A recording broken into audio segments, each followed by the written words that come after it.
أقول قولي الحمد لله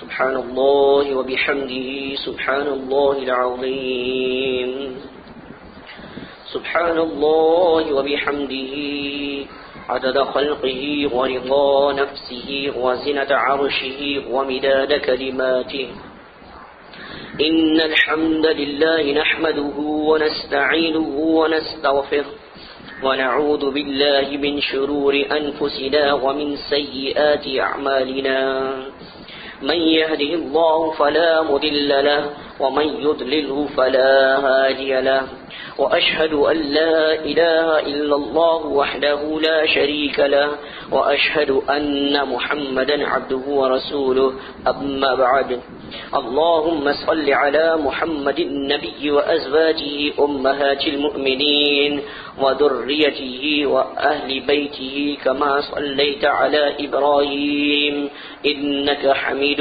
مجيد. عن ابن مسعود رضي الله عنه قال سألت النبي صلى الله عليه وسلم أي الأعمال أفضل. عبداللہ بن مسعود رضی اللہ عنہ سے روایت ہے، صحیح بخاری اور صحیح مسلم کی حدیث، میں نے دریافت کیا اللہ کے رسول صلی اللہ علیہ وسلم سے کہ سب سے بہترین افضل اعمال کون سے ہیں؟ آپ نے فرمایا الصلاۃ علی وقتها، نماز کو اس کے وقت پر ادا کر لینا.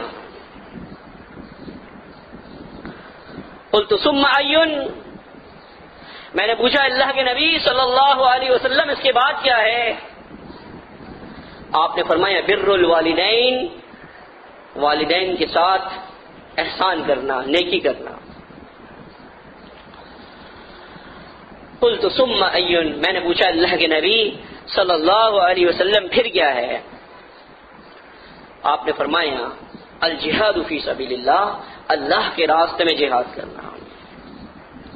اللہ رب العالمین نے ارشاد فرمایا ان الصلاۃ کانت علی المؤمنین کتابا موقوتا، بے شک نماز مومنین پر مقررہ اوقات میں فرض ہے.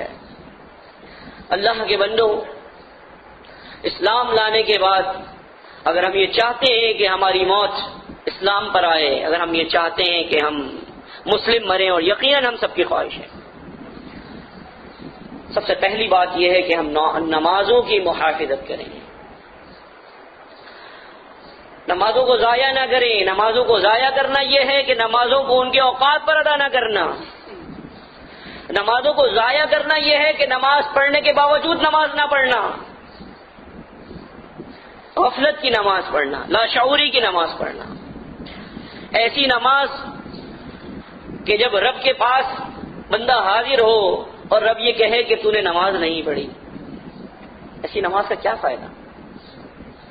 انبیاء علیہم الصلوۃ والسلام ذکر کیا کرتے تھے، وہ دعا کیا کرتے تھے رب اجعلنی مقیم الصلاۃ ومن ذریتی ربنا وتقبل دعاء.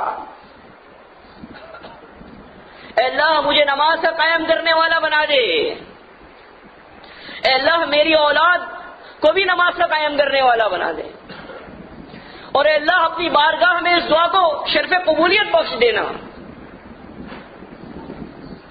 معمولی چیز نہیں ہے. ہم اپنا غور کریں، اپنے بچوں کے معاملے میں سوچیں، اور آئندہ جب ہمارے بچوں کے بچے ہوں گے ان کے بارے میں سوچیں، کیا وہ مصلی ہوں گے؟ کیا وہ نماز پڑھنے والے ہوں گے؟ اور اگر ہم خود اپنے دل پر ہاتھ رکھ کر یہ کہہ دیں کہ ہاں ہم نے ان کی ایسی تربیت کی ہے کہ ان کے بچے جو پیدا ہوں گے وہ بے نمازی نہیں ہوں گے، تو پھر یقین جانیے کہ ہم حق ادا کر رہے ہیں اپنی اولاد کے حوالے سے.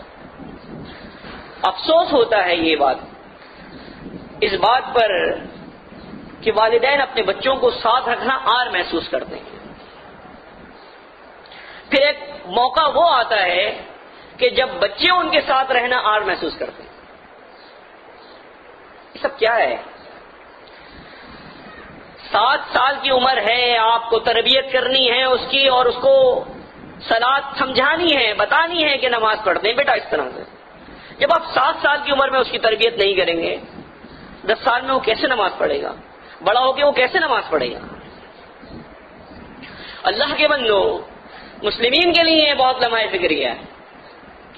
اپنے بارے میں، اپنی اولادوں کے بارے میں، ہم ساری چیزوں کے بارے میں خفا ہوتے ہیں، دنیاوی نقصان ہو ہم خفا ہوتے ہیں، اور دیگر معاملہ ہو خفا ہوتے ہیں ہم، لیکن اگر ہماری ناراضگی نہیں ہوتی تو ایسے معاملات میں ناراضگی نہیں ہوتی جہاں اللہ رب العالمین کی اطاعت کے معاملات ہیں، اللہ کے رسول صلی اللہ علیہ وسلم کی جب نافرمانی ہو رہی ہوتی ہے تو ہماری تیوریوں میں شکن نہیں آتی، اور دیگر معاملات کے اندر ہماری تیوریاں بدل جاتی ہیں اور ناراضگی پیدا ہو جاتی ہے اپنی اولاد کے ساتھ۔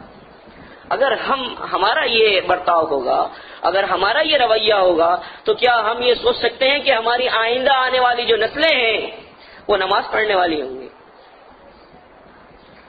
اللہ کے بندو، اللہ کے رسول صلی اللہ علیہ وسلم کی اس وصیت کو یاد رکھیے کہ جو محمد الرسول اللہ صلی اللہ علیہ وسلم نے اپنے آخری وقت میں کی تھی، الصلاۃ الصلاۃ وما ملکت ایمانکم، نمازوں کی محافظت کرنا اور ان لوگوں کا خیال رکھنا جو تمہارے دستے نگر ہیں۔ اقول قولی ھذا واستغفر اللہ